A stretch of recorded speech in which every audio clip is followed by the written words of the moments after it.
a biblical perspective on life, culture and current events. This is 2020 on Vision. So every organisation's greatest asset and greatest challenge is their staff. We're turning our attention today to employers in Christian organisations and the people who work in our businesses, our clubs, our churches and our charities. A conversation today about the unique challenges of hiring for a Christian organisation. Now, one hiring mistake can have far-reaching implications, including huge financial costs. Well, our special guest through this next hour, Dr. Ken Byrne, has been a corporate psychologist for over 40 years.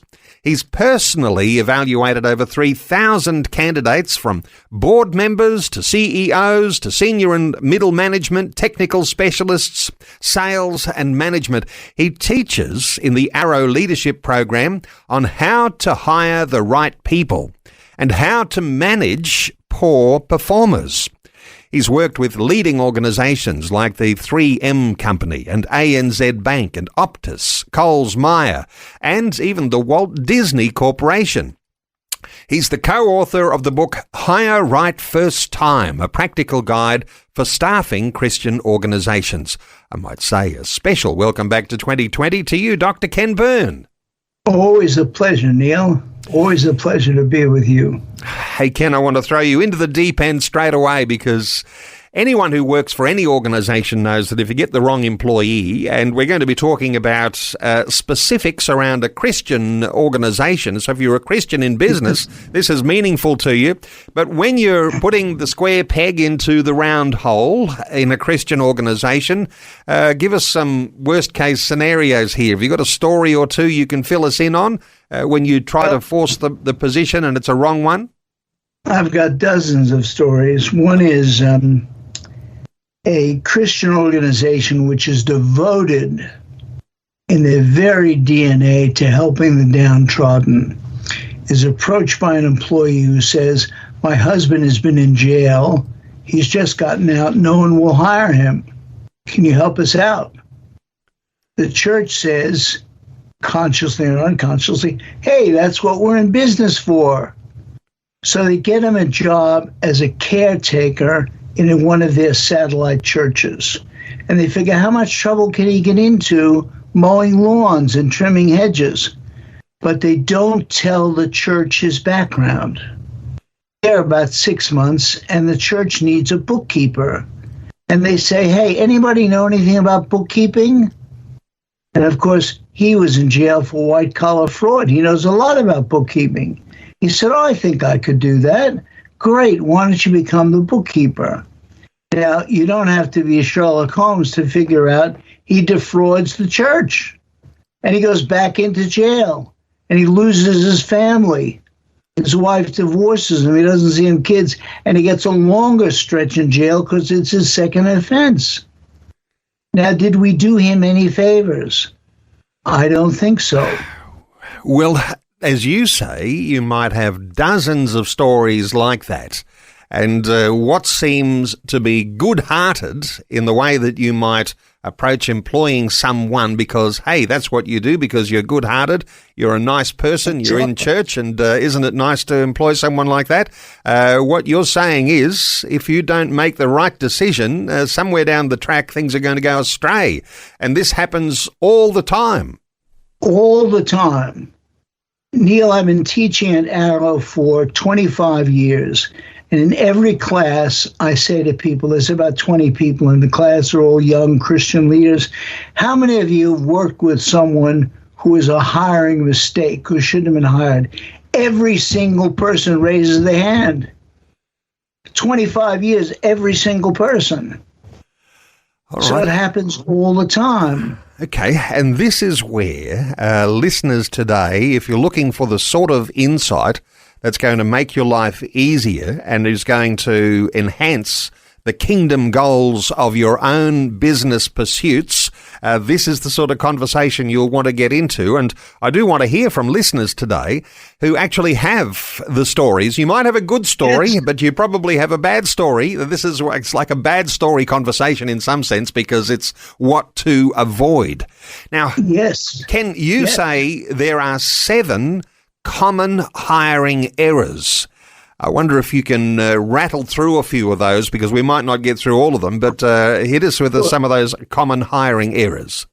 Well, the first thing is that every Christian organization wants to bring God's word, and they want to evidence God's word in deed and in faith in the way they do it.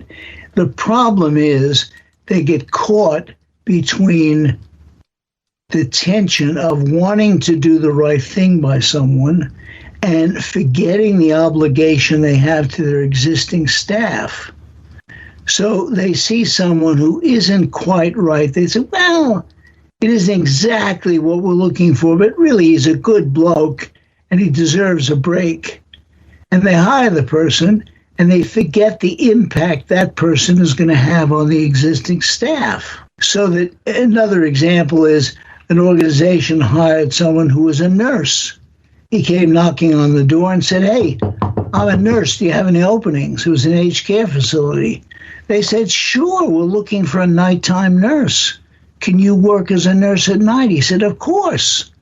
So they checked his credentials with what's called APRA, the health association that gives licenses. And indeed, he was a licensed nurse. So they hired him. Very quickly, the staff began to say, this guy's got a drug problem because he's spending all his time in the drug cabinet. Well, it took them 2 months to finally speak to him.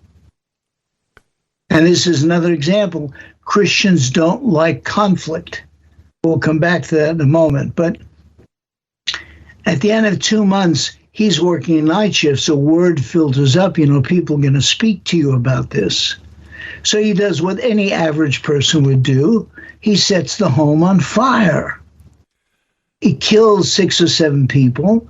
7 or 8 other people died because they had to be transported. Frail, elderly people had to be transported to a hospital, and 7 died shortly thereafter. He's doing life in prison. Life in prison. Now, what they didn't notice is that his resume said he'd worked in a coffee shop for 5 years. Now tell me, what licensed nurse works in a coffee shop?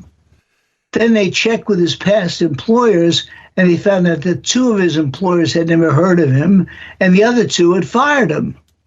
Okay, so there's not just monetary risk in hiring the wrong person, but as you say, actually this is life and death, depending on the sort of business that you're in, but life and death if you put the wrong people at the wrong shift employed and they don't have the skills or the integrity, then you are in real trouble. Now, you've mentioned a very important word, Neil, and this is one of the conflicts is that when we're hiring someone, there is an opposite goals. You as the employer want to get to know the person. The applicant wants to get you to see their very best parts, but anything that's hidden about them, they're going to keep well hidden. I have never, ever interviewed a person who said, I think I'd be very good for this job. I'm motivated. I know a lot about your organization. I have some skills in this area. But you should know I'm kind of lazy and I irritate people. They're not going to tell you that. But that's exactly what you want to know. All right. Okay, so when you are hiring people, this would be, I suspect, a rule of thumb. They will be hiding their worst attributes. Absolutely. So there's going to be some legalities, perhaps, around what you can ask in the interview. So I imagine having the right person in the interview, if you've got to get an expert in to help you do the hiring, no doubt that's a key. Exactly. And you got to have people who are experienced at this. So, for example, you can't ask people Well, you can say, what are your mistakes or what are your weaknesses? But you get a canned answer to that because all read about that in books. But if you say to someone, the way life is, everybody learns lessons in life. Now, nobody can disagree with that proposition. But you can then say, tell me, what are the 3 biggest lessons you've learned? And here's the key word, in the last couple of years. You don't want to hear about a lesson they learned in high school. In the last couple of years. So they tell you lesson number 1, you write it down. They tell you lesson number 2, lesson number 3. And then you say, how did you learn that lesson? Now, invariably, we learn lessons by making mistakes. Now, that's something nobody expects to be answered. And the question sounds innocent enough on the face of it. But when you dig into it, you find out the mistakes people have made. And you say the 3 biggest lessons you've learned. So the way the question is phrased has to be very carefully done. And our book is filled with questions like that. They've been very carefully thought out. They've been tested over years and years and years. That's one of them. Now, if someone is at the interview and you've asked that question and they are happy to talk about their mistakes, yes. Does that count with a tick in that column, or does that actually open up a bag of worms and that might not be actually all that good anyway? I mean, hiding your mistakes at the interview, that's something that everybody right now is thinking, well, that's what I tend to do. Yes. And the interviewer has to find a way around that. So if the answer they give you is a mistake and you say, well, I can understand how somebody would make that mistake. That, we've all done that sort of thing. That's a tick. But if they say, well, one guy said to me, I said to him, tell me about a time you had a disagreement with someone in a team you were working with. And he said, oh, yeah, it happened last week. Well, what happened? He said, well, I was putting my view forward and this other guy disagreed.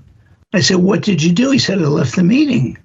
I said, oh, what did you do then? I said, he stole his car. He said, I stole his car.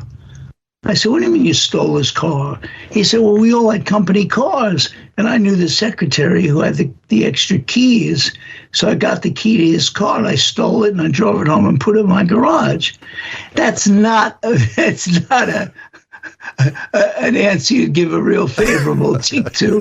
Some of these things you might save confessing your sins, but yes, I think, there's obviously challenges around telling the truth and not telling the truth, but as the employer, as the Christian business owner, you've got to be able to cut through all of that to be able to discern whether this person is going to have a level of integrity to work within your existing team and not destroy your business.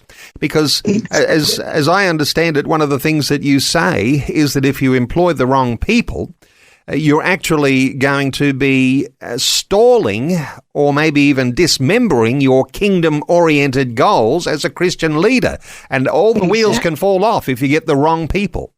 You spent a lot of time building a team culture with specific goals to spread God's word in whatever way you're working. One person can come in and wreck that team in very short order. And often, unless you're close to the business, it goes on without you even knowing it. This is 2020 with Neil Johnson, helping you make sense of life, culture and current events from a biblical perspective. 2020 on Vision Christian Radio. Our talkback line open, 1-800-316-316. Our special guest is Dr. Ken Byrne, corporate psychologist, over 40 years, co-author of the book Hire Right First Time, a practical guide for staffing Christian organisations. Now, when we say Christian organisations here, Ken, some people are saying, well, I do church on Sunday, but when I'm at work, I'm not thinking of my organisation as being a Christian organisation, and some people haven't even thought through the idea that as a Christian in business that you might have kingdom-oriented goals. Let's just wind that back a little bit so that we're embracing everyone who works in an organisation where you hire staff. Are there particular problems of hiring that people listening to our conversation today look to look for more in general? Yes, well, first of all, people think about hiring as a distraction from their main job. They've got a desk full of obligations and calls they have to make and meetings they have to have.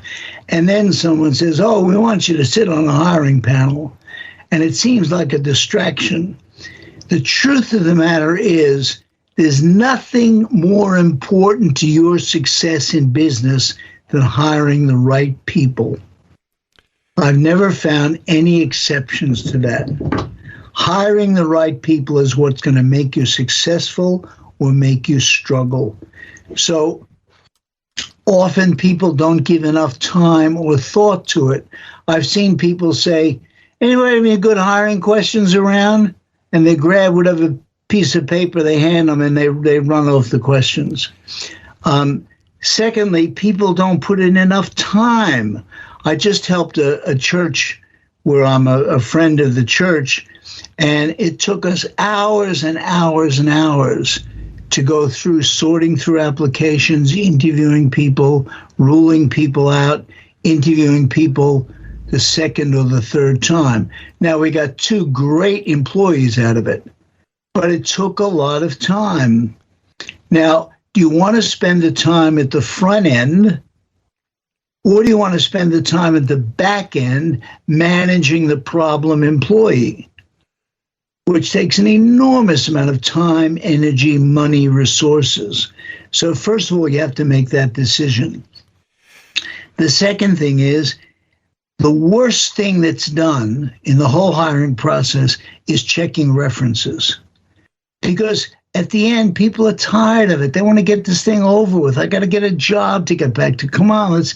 And I've seen people have the references checked by a secretary who's never met the person and who has a list of questions. Was this person good at their job? Yes or no? Did this person come on time? Yes or no? Now, that is a nonsense. A reference checking should be an animated conversation between you and the other person. And you need to persuade the other person it's in their best interest to be honest with you. So you say something like, we really like Mary Jane. We think she's going to be great for the company, but we don't want to do her the disservice of hiring her into a job that's not going to be right for her. So I really need your help because you know her well. And then you need a set of standard questions. And again, these are all in the book that help you outline from very easy questions to more challenging questions. The toughest question people struggle with is, in your own mind, what did you wish Mary Jane had done differently, even though you may not have spoken to her about it? And that really gets people thinking about it. Okay, spending time at the front end is going to save you time and heartache and money when it comes to dealing with the problem at the back end. If you didn't get it right first time, you're actually in trouble. So this idea of a structured selection system, right from shortlisting candidates with people who've responded to perhaps an employment advertisement, through to where you're holding the interview. I mean, some might be saying, well, I like to do interviews at the cafe and we sit down over a coffee and we have a chat. Or others will say we need a more formal environment. What's your insight here? I think you're about to say you need a formal environment. You need multiple people on a panel. What are your thoughts here? Because you might be a small business. You might be large and you can do this sort of thing with the right HR people. But what are your thoughts here about how you go about getting that structured selection system in place? Well, first of all, you've put the words exactly right. You need a structured selection system. You need, this is the way we hire. Step 1, step 4. And the first interview should be structured but informal. And it should run 10 or 15 minutes. This is the does the person have one head, two eyes, one nose, and a mouth? And do we kind of think they might fit in? You only spend 15 to 20 minutes with that. Then you might have them meet some other people they work with. The second interview should be much more in depth. It might run an hour or two, and it has to have some easy questions, some somewhat challenging questions, and then some harder questions at the end. And then you finish up on a high note. You finish up by asking, tell me some things you've been really successful at. What's your proudest moment? So that you leave the person feeling they've had a chance to tell their successes. Then you do reference checks in 2 stages. There's a lot of research that shows that 2/3 of people lie on their resumes. They either lie by omission or they lie by commission. So very early in the process, as soon as you're thinking of someone seriously, you have an administrative person ring the places where they got degrees from. And you say, you speak to the registrar, I understand, I'm checking a reference, I understand Billy spent economics in this year. Is that correct? And very often it will be, and very often it will not be. Well, he did get a degree in economics, but he took an extra 2 years to do it. Or he started the degree but never finished it. Now, that's something you'll only know by checking it. All right. The fact that 2 out of 3 people lie on their resumes, I'm not sure where that figure comes from. No doubt there's research that's gone into that. And so to take that at face value, 2 out of 3 people who you've shortlisted, it's a possibility that they are lying about their qualifications and their experience. And so you should, to come back to what you were saying, sometimes as Christians, we want to think nice thoughts about the people coming to us. But you're saying, no, be a cynic, be a critic, get a little bit hard-nosed here. Yes. Jesus had no trouble being tough with the Philistines. He had no trouble hitting them right between the eyes.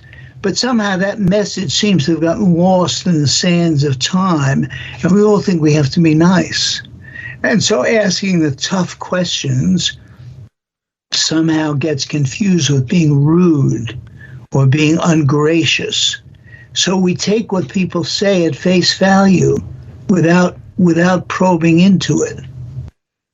And that's a great mistake, because you get the story the person wants you to believe. You don't get the story behind the story. There's a saying that says, we hire quickly and fire slowly. And that formula should be reversed. And this is an example of a Christian organization that had a contract with the government to hire social workers to deal with troubled young people. They hired a fellow who said he had a degree in social work, and he seemed like a nice enough fellow on a superficial interview, and they hired him. And very quickly, the staff began to say, there's something wrong with this guy. They did nothing about it. He left after about a year and got a job elsewhere and lost his computer. His computer was turned into the police, and then the police, being good fellows, were looking through it to see who owned it. And they found a whole stash of child pornography. So they brought this guy in, and it later found out that he had used the government website of at-risk children to find some fellow, seduce him, and rape him. 2 organizations hired him, and it turned out he had a high school degree. He'd never been to university at all. Okay, there are devastating things that can happen if you get the hiring part wrong. 1-800-316-316 to join in our conversation. Let's take a call. Abraham is in Fairfield in Sydney. Hey, Abraham, welcome along. Good morning, both of you. How are we? Very well. What are your thoughts for our conversation? I totally understand what the doctor's saying, but I have a concern or question for people in the trade industry. So, for example, if you want to put on motor mechanic or a welder or somebody in the fabrication aspects of hiring, Because I used to be in that type of field many years ago. And the way I was hired from an apprentice to a tradesman, we were shown tasks to be done. Instead of having a verbal conversation from the employer and the worker, we were shown tasks to complete. But we had a trial basis for a week, make sure we got these jobs done.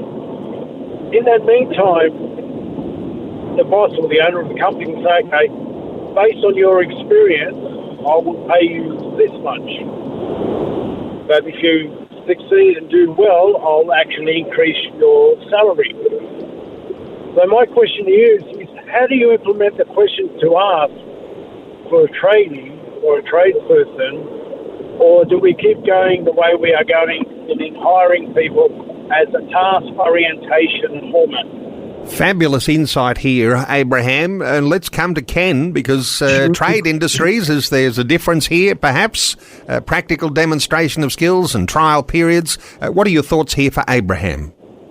Well, there's a distinction between hiring people for skills and hiring people for their character, their underlying personality traits. Now, Abraham, does this person you're talking about have to talk to customers? Probably in a percentage. Or they just sit in the back and do the job? Let's hear from Abraham. Does, in the scenario that you're presenting, Abraham, would that person have customer contact? No, it's more of a skill orientation. Okay, skills, but not necessarily representing the company in some level of customer-client contact. Thoughts here, Ken? Well, you want to know a bunch of things. You want to know, can the person do the job? That's relatively easy, and Abraham's example is a very good one. Can he fix a car, yes or no? The second one is, will he do the job? That's the second order of business. Third of all, will he fit in? How's he going to get along with the other team members? Next one is, how long is he likely to stay? Is this a person who changes jobs every 3 months? The fourth one is, how's he going to get along with customers? And those go well beyond skills. And you have to, in hiring someone, you have to look at all those dimensions, not just can he fix a car. The person who can fix a car can also steal from you. The person who can fix a car can also really alienate a customer by saying, look, pal, I said I'd fix it, I fixed it, now this is the fee. If you don't want to pay the fee, get lost. Not what you want in your business. So you have to look at character as well as skills. Let's come back to Abraham. Abraham, how are you feeling about a response like that? It's a good response. The way I looked at it when I was in that field was the factor of how do they organise themselves, as you said about character. The way they had their toolbox organised, the way they had their personal manner organised, how do they approach the job, or how do they come to me and say, look, I've got an issue, can I ask for your advice? One thing I like what Ken said was how do they get along with environment, so work environment with other staff. To me, that was the ultimate, because you could be on a job, doing a job, and you might need someone's expertise. It might be a bit more than what you have, but if you get that right communication factor happening, you get the job done much efficient and with no headaches at all. Ken. Exactly. You've picked up a number of very important points, Abraham. How do they organize their tools? How are they personally dressed? How do they convey themselves in a conversation with you? Do they have enough self-confidence to come and say, could you give me some guidance on this? Those are all fundamentals of character. And that's very shrewd to look at all those things. Yeah. Abraham, I want to thank you for a great contribution to our conversation today. I'll leave you now, but thank you very much for your call. Our talkback line is open on 1-800-316-316. You might have a question for our special guest today. There are some important things that we're talking about. When we talk about the character of the person, even if they're out the back and they don't have the customer connections, they're not you're part of your public relations exercise, people judging the values of your organisation through the staff that you hire. Now, this happens internally, no doubt, as well as externally, Ken. So the whole image of your organisation, if you are a Christian-led organisation, you do want a particular sort of image, don't you? Exactly. And every person, like it or not, it is an advertisement for God. And even for the person who says, I don't believe in God, they're thinking about whether there's a God or not. So you hire a groundskeeper, the guy who cuts the lawn at a school, and the kid runs across the lawn, and the groundskeeper begins to yell at him and swear, stay off my grass. Well, that's an advertisement for God. People look at that and they say, is that what this school represents? So everybody, implicitly or not, is a walking representative of God and godlike characters. Now, you can't make everybody a saint, but you can rule out people who are going to be obnoxious. Is there room, though, in the Christian-led business to have people who are coming in and they might openly say, I'm not Christian, but I would happily work for your organisation? Is there room for that? Some people might say, well, if my Christian staff outnumber the non-Christian staff, there's a positive influence to the non-Christian staff. Some people might even say that, that your business that someone works for might be the closest thing they'll get to church that they ever go to. Is there room for those things to happen? Well, that depends a lot on the organization. Say you're running a school and you want to hire a French teacher. Well, it may not matter very much if that person is a Christian or not, if they can meet all the other criteria for teaching French. If you're hiring a church, I mean, we've had examples of people who want to be a pastor, but they say they don't want to work on Sundays. Okay. Yep. That's a little bit unusual. Okay. It's a true story. I don't want to work on Sundays, or I'll work every other Sunday. So the answer is partly a legal question, and I'm not a lawyer, so you'd have to get some legal advice, but it's partly whether the organization is big enough to absorb some non-Christian people, and whether teaching French, for example, requires you to be a Christian. Probably not. And, of course, there's a political issue around where schools are at and their desire to hire people according to their Christian ethos. And, of course, that's a challenge, whether there's legislation around these things or not, just getting the right people, the right square pegs in the square holes and not the round holes. Hey, there's legislation probably in every state. Yes. Let's talk schools and churches and mission organisations, anyone who might have that sort of Christian flavour to what they do. And coming back to what we're talking about, some of the unique challenges that the Christian organisation faces. It's not just whether someone can do or will do the job, but this ethos of what's important when you are a Christian-run organisation. Take us back into some more things that you say about those issues in your book. Well, if you're running a Christian organization, let's say a church, you want someone who will live by example Christ's teachings. You don't want someone, for example, I mean, when I was in school, the brothers thought nothing of belting children.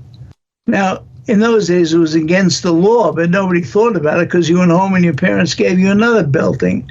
But that was not exactly a Christian approach to dealing with children. So You want people who will evidence God's life and God's style of living. You want people who will evidence charity, but balanced by a certain degree of hard-mindedness. If a child is failing at school, you don't want the approach to be, well, you're dumb, so get out of our school. You want somebody who'll do everything they can to move heaven and earth to help that child succeed. Now, maybe they go from being a D student to a C student, but to a child, that's a very big accomplishment. So I don't know how else to put it except that you want people who will reflect the life of God and the values of God and the values of Christ, not just give them word service, not give them lip service. Now let's come back to the idea, and we talked about this a little earlier. I think it's worth revisiting as we're sort of starting to draw some loose ends together. Sometimes, as Christians in the workplace, we feel like we need to be gracious towards people. Let me in on some detail here around getting back to this sort of getting a little bit of steel in your spine and not appearing to be so nice that you make very, very bad mistakes. Being gracious sounds very Christian, but that's not going to actually extend the usefulness of your kingdom-building business, is it? It certainly isn't. An example comes to mind of a Christian youth organization that received a government contract to look after troubled youth. And a fellow came along and he had a very superficial interview, and they glanced vaguely at his resume and they said, well, you're a social worker, we'll hire you. Well, it turned out the fellow lost his laptop. It was turned into the police. The police, looking to find out who owned it, found a treasure trove of child pornography, and it later turned out that he used the government list of troubled youth to find some child and seduce him and rape him. That guy's doing a very long prison sentence. Now, that is such a dramatic failure of character, and they never bothered to find out if he really had a social work degree. Okay. And they did very little to explore his character. All right. Damage in the workplace. The culture of your organisation is at risk. You've worked hard to build the culture of your organisation, and in just one bad hire, all of the house of cards can come down. Come back to those things that we need to have in mind as Christians, because we're talking about the unique issues around hiring in a Christian-led organisation here, the sorts of things that you would have in place so that you can avoid the turmoil, the drama, the challenges that might come with having to deal with these things after the bad things have happened. Well, the first thing is careful hiring and doing all that very diligently and taking the time to do it properly. After that, I know that the churches in Victoria have a safe church policy where people have to go through a certain degree of training, and there are certain guidelines. If you see an adult spending a lot of time with a child or spending a lot of time alone with a child, think about it for a minute. If you're sexually attracted to children, what better job is there than being a school teacher or being a Cub Scout master or whatever? So putting in certain procedures and safeguards to guard against that. Now, we have to recognize that no hiring policy is absolutely foolproof, but we can do a whole lot better than what we're doing. And supervising people. People are just turned loose in the job, and they're told, well, you know how to do it, get on with the job. And nobody ever supervises them or scrutinizes what they're doing or observes them at work with their children, because everybody's too busy with their other jobs. And there's nothing more important than getting and maintaining and nurturing the right people. Nothing. Well, our guest today is the co-author of the book Hire Right First Time, a practical guide for staffing Christian organisations. Dr. Ken Byrne has been a corporate psychologist for over 40 years. The book comes together with a free 120-page user guide. The book shows you exactly how to choose the right people. And there's one little comment that I saw. If investing in this book saves you from even one mistake, it will be one of the smartest steps you've ever taken. You also talk, Ken, in your book about 12 secrets for attracting the best candidates, and maybe there's a conversation there for another day. But today, as we're talking about Christian organisations hiring right first time, there might be some listeners who want to get a hold of your book, and they can simply just get that through Amazon. Hire Right First Time, a practical guide for staffing Christian organisations. Just to mention too, your leader's role with Arrow Leadership. What do you do with Arrow these days?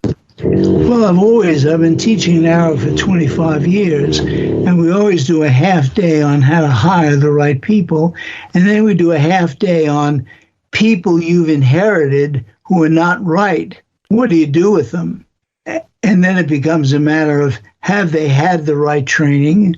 Is this a matter of character, or is it a matter of lack of skill and training? And there are different solutions depending on which it is. If it's a character problem, you try to find a way to either find another job in the organization they'd be more suited for, or find a graceful way to exit them from the organization. One of the problems of all organizations is they put up with problem behavior for far too long. And particularly in Christian organizations, we don't like conflict. We don't like delivering bad news. That's very hard. Not all Christian organizations, but for many, that's hard. And so we put up with it. We say, well, a little bit more training, a little bit more experience. But once you find out that someone doesn't have the right character, you must take steps immediately. Okay, it's don't beat around the bush. Act quickly and head off the problem before it actually infects your organisation. And hiring right first time is going to have that wisdom. The book is Hire Right First Time, a practical guide for staffing Christian organisations, available at online booksellers like Amazon. Dr. Ken Byrne, always a pleasure just getting your insights. Thanks so much for sharing those with listeners today on 2020. Neil, it's a great pleasure. It's always nice to see you, always nice to share what I can. Thanks for taking time to listen to this audio on demand from Vision Christian Media. To find out more about us, go to vision.org.au.